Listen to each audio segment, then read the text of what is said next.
Hello everyone and welcome to the Money Man. Now today I'm finally going to show you that amazing set of Croatian Kuna banknotes that I've been talking about for a long time. It's a near complete set. I do not have the highest denomination, but I do have all the others, including one denomination that has recently been put out of circulation and replaced with a coin. So it should be quite cool. So let's get right into it. I'll start off with the lowest denomination, which is the 5 Kuna note, and this is the one that has recently been taken out of circulation. And here it is. And you'll see that the banknotes in these series are absolutely beautiful. Now I'm not going to try and pronounce the names of the gentlemen on the front, but what I can tell you about these two gentlemen is that they were involved in a Croatian-Hungarian conspiracy to try and bring down the Habsburg Empire. And that's quite interesting because I think that, the history, without reading too much into it, I think the Croats felt that they were oppressed under the Habsburg rule, and there seems to have been numerous attempts to undermine Habsburg authority throughout the years. And these guys were heavily involved in a conspiracy to bring down the Habsburgs, but were ultimately unsuccessful. However, Croatian history does remember them because they were part of what is considered to be a historic patriotic movement. So that's why those two guys are featured on the front of this 5 Kuna note. Now, one thing you'll see that these banknotes are absolutely laced with history. There's lots of sort of medieval architecture in them, really, really nice. And what I'm going to do is show you the watermark very quickly. So I'll get my trusty light and hold it up, and you can see the watermark is those two gentlemen again sort of staring back at themselves. So that's quite interesting, very, very nice. You can actually see the sort of coat of arms of the Croatian state right there, which is also represented on their national flag, interestingly. And I really like the design of these banknotes. They're really, really nice. The layout, even you can see, even though this is a low value banknote, it's still got a security strip, and the sophistication of the notes is pretty nice. Now if we spin it around and look at the back, you can see that we've basically got an old castle here. So this is an old fort, and which you can actually see the layout of the old castle right there. And I guess this is the part of the building that survives to this present day. So very, very nice. A nod to Croatian history. I imagine that this castle does have some significance, but again, I'm not going to look too deeply into the history of these banknotes because I've got a lot to cover today. So that's the lowest denomination, that's the first one, but again, that is no longer circulated. So the new lowest circulating denomination is the 10 Kuna note, and here it is. Now this is a really, really nice banknote. The gentleman on the front is a bishop, and this man is quite interesting because he was basically seen as a patriot, or is still seen as a patriot in many respects, because he was a Catholic bishop that advocated for greater national rights for Croats and also Slovenes as well, in Istria under Austrian rule. Okay, so again, going back to the Habsburgs again. So again, you've got another patriotic figure that was basically calling for greater rights of Croats under Austrian dominance. So that's interesting. So you can see a theme of great patriots, historic patriots in these banknotes, which I think is a really, really nice thing. I always love to see great historical figures on banknotes, because although a lot of people don't actually take any notice and take them for granted, I think the few people that do look into them, you find these incredible stories of people that suffered enormous hardship for the sake of, sometimes freedoms and civilization that we really take for granted these days. I mean, you just look at what's going on around the world. Civilization is something that's really taken for granted. So for me, it's very grounding to go back and read about these historical figures and find out, what they survived and what they fought for to achieve a better society. So I like that theme that runs throughout these banknotes. So let's have a look at the watermark for this one. You see right there, same gentleman. A very, very large watermark as well. That's very prominent. And you can see he's obviously in his religious garb as well.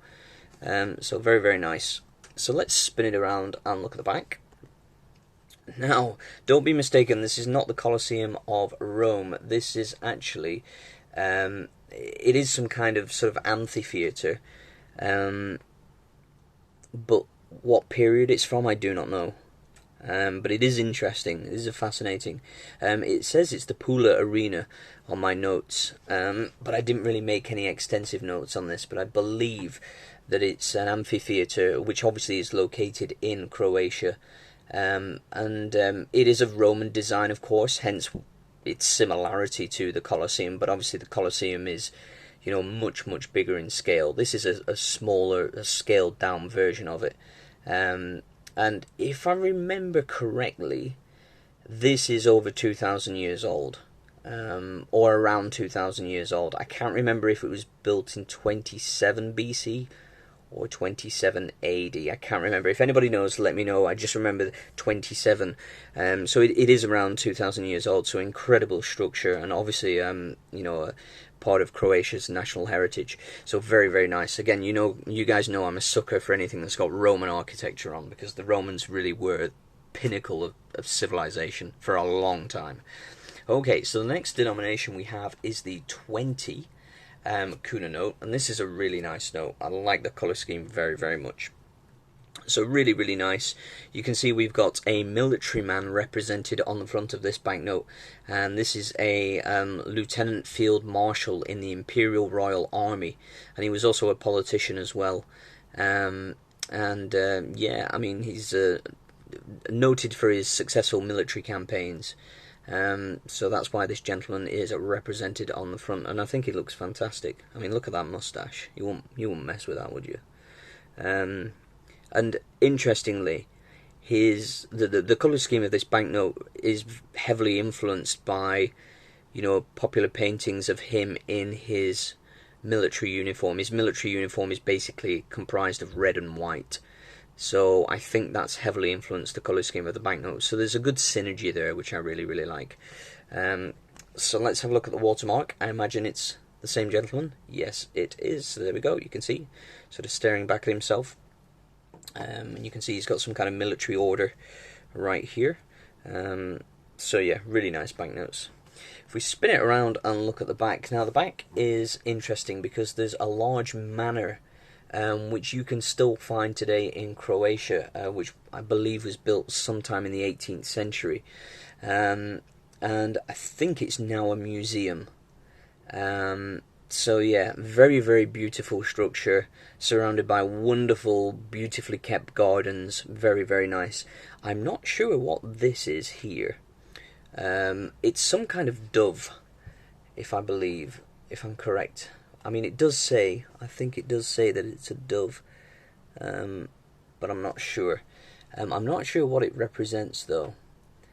I know it has some cultural significance, but I can't quite remember off the top of my head. But again, it's not just a random animal stuck there. It does have cultural significance. There is symbolism here.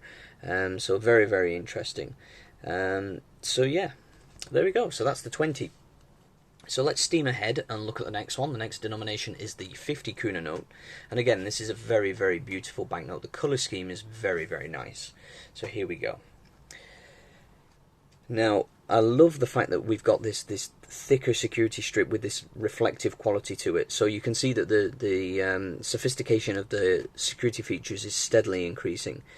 And really, really nice how it catches the light. You've got the 50 Kuna that appears, and you've also got what looks like, I don't know if it's some kind of animal. I really cannot tell. It's very, very small. And I'm looking at this from behind the camera, so it's a little bit tricky for me to see.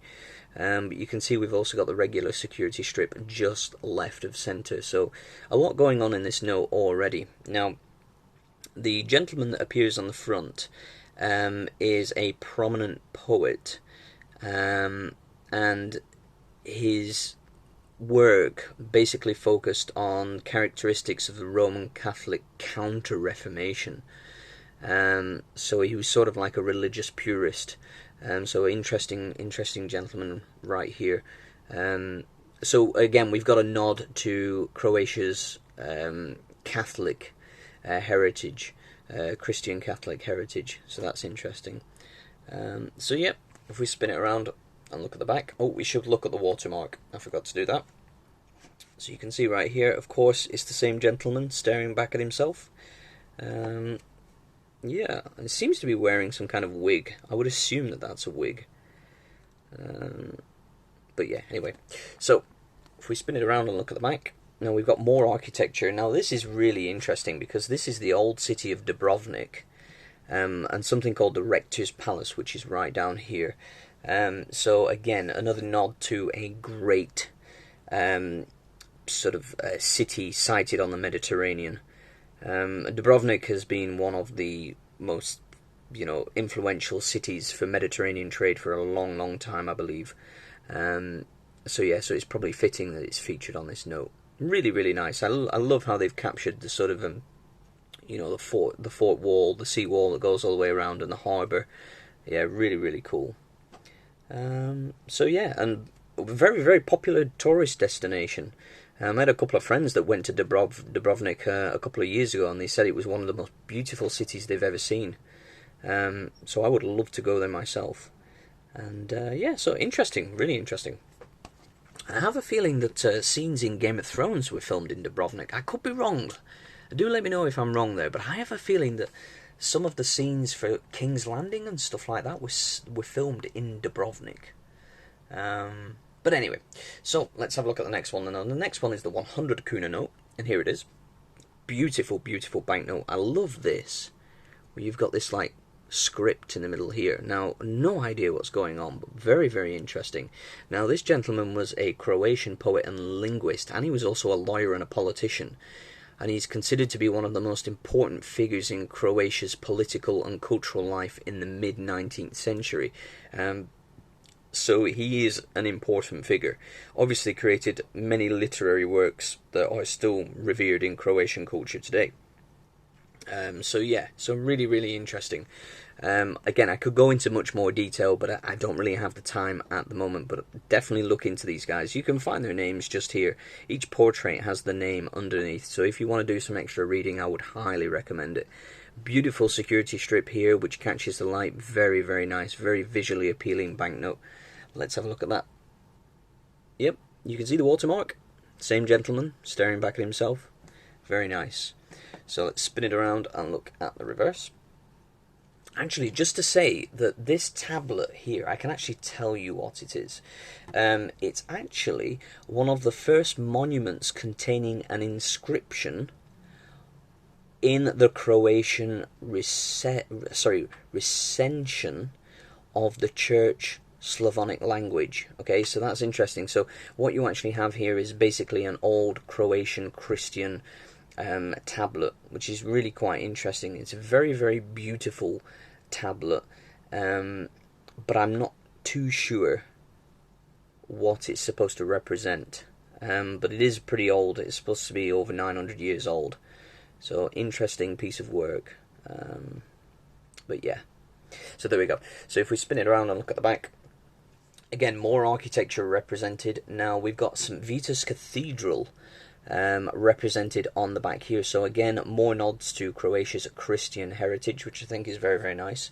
And I like how you've got the sort of overview plan of the building, and then you've got the actual structure next to it. I think that's a really, really nice feature. Very, very interesting. So yeah, it's a beautiful banknote. Very, very nice. Okay, so let's have a look at the next one. We've got two denominations left. Now, the colour scheme does go a little bit downhill, but we've got some extra features here that are interesting. So this is the 200 Kuna note, and you can see here that we've got this wonderful reflective image right here, which is an extra security feature. So they've got rid of the strip on the right hand side, and they've just put this in. Now, I think that's a really, really interesting idea. So, yeah, I think that's fascinating. I really like what they've done there. Now, the gentleman on the front of this banknote was a Croatian politician and the founder of the Croatian People's Peasant Party. So, very interesting indeed. So maybe he championed the rights of workers. I expect he probably did. So really, really interesting gentleman. If we have a look at the watermark, you can see he's staring back at himself right there. So yeah, there we go. Spin it around and look at the back. another building. Really, really nice, this one. This is a beautiful, beautiful building. And we've got some kind of, monument right here. So, now, this is actually the old General Command building in Osijek. Osijek? I don't know how to say the name of that city. I'm sorry if I butchered the pronunciation there. And you've got a layout of a city fortress right down here. So yeah, again, we've got that sort of connection to prominent military buildings that were obviously instrumental in the defense of Croatia in the past and the Croatian peoples, and then you've got these cultural buildings as well. So there's a really, really interesting continuity in these banknotes. Very, very nice indeed. So the last one I have is the 500 Kuna. Now there is a 1000 Kuna note, but unfortunately I don't have it, but I hope to get hold of that in the future. I do not like the colour scheme in this banknote. However, it is an interesting banknote, so let's have a look at it. Here we go. Now, I've got to say, this guy's got an incredible haircut. I mean, that is crazy. And a cracking beard. A very long face as well. Now, this gentleman is, well, he was a Croatian poet and Renaissance humanist. And he actually coined the term psychology. Interesting. So, obviously, he studied human behaviour and the mind and what made people tick. So that's really interesting. But you can see that we've got no security strip. We do have one here in the middle, but we don't have that nice reflective one, and we don't have the little reflective image. So this one seems to be less sophisticated, on first look. Let's look at the watermark. You can see he's right there, staring back at himself. And if we spin it around and look at the back, you can see we've got another fantastic structure on the reverse. Now, this is actually Diocletian's palace in Split, and you actually have the motif of the Croatian ruler of the 11th century, which I believe is this here. So really, really interesting. Very, very fantastic palace here. It looks very sort of Romanesque, doesn't it? So yeah, really, really cool. Very, very nice. So that's it. So again, another nod to Croatia's sort of early medieval architecture. So those are the banknotes that I have for you today. I think this is an incredible set, and again, these banknotes are not the easiest banknotes to get hold of. So Dennis, if you're watching this video, thank you so much, and I really hope that you receive my letter very, very soon, because I sent the gentleman that sent me these banknotes, we did a swap, and I got my letter from him really quickly. He's been waiting 3 months for mine. It's floating around the postal services of Europe, and it's really frustrating. So this current situation is causing many, many problems with my banknote dealing. So, Dennis, if there's anything I can do, I will do that. And thank you so much for your patience, and thank you so much for sending me these incredible banknotes. So that's what I've got for you today. Thank you so much for watching this slightly longer episode of The Money Man, and I will see you guys on the next one. Let me know what you think about Croatian banknotes in the comment section. I think they are incredible. That's all I've got for you today. Bye-bye, guys.